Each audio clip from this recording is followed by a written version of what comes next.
Let me make the position clear. Under the current circumstances, and as the Zionist regime's attacks continue, we are not seeking negotiations with anyone,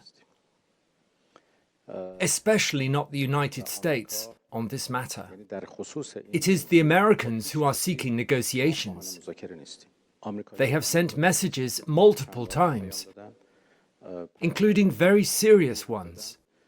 But we have explicitly told them that as long as the aggression and attacks continue, there is simply no room for talk of dialogue or diplomacy. We are in a legitimate state of self-defense, and this defense cannot and will not stop. We have no discussions with the United States, which we see as a partner in these crimes.